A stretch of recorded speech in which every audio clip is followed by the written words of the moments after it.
Hace años que sigo el caso del Tíbet, he visitado la región, he hablado con muchas personas dentro y fuera del país y considero legítimas y, hasta cierto punto, lógicas las reivindicaciones del pueblo tibetano y, sobre todo, más que justificados los miedos que en estos momentos tienen ante la política de gran represión que reciben por parte del Gobierno chino y que ya dura más de 50 años tras una breve y diría que falsa tregua durante los Juegos Olímpicos. Pocos pueblos he conocido con una voluntad más clara a favor del diálogo y a favor de llegar a acuerdos que el pueblo tibetano, y por ello sigo sin entender esa obsesión por parte del Gobierno chino por un lado, tergiversar la realidad y, por otro lado, obstinarse en bloquear una y otra vez la ronda del diálogo.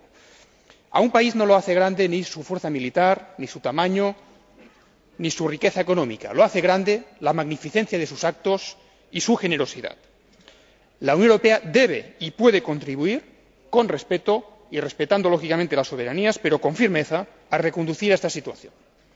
Y ello pasa por apoyar la petición tibetana de recuperar el diálogo sino tibetano y por asumir que, si alguien lleva años cediendo y sufriendo la presión de las autoridades chinas, es, en este caso, el pueblo tibetano.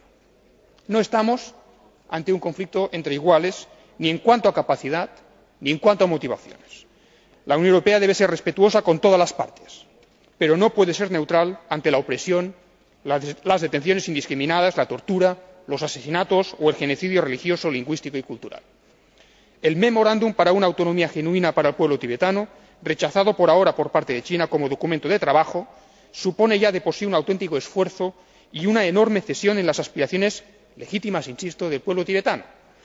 China tiene ahora la posibilidad de mostrar al mundo su generosidad y su voluntad de paz y armonía y, sobre todo, la Unión Europea tiene la posibilidad de ayudarla a estar a la altura de su grandeza. Muchas gracias.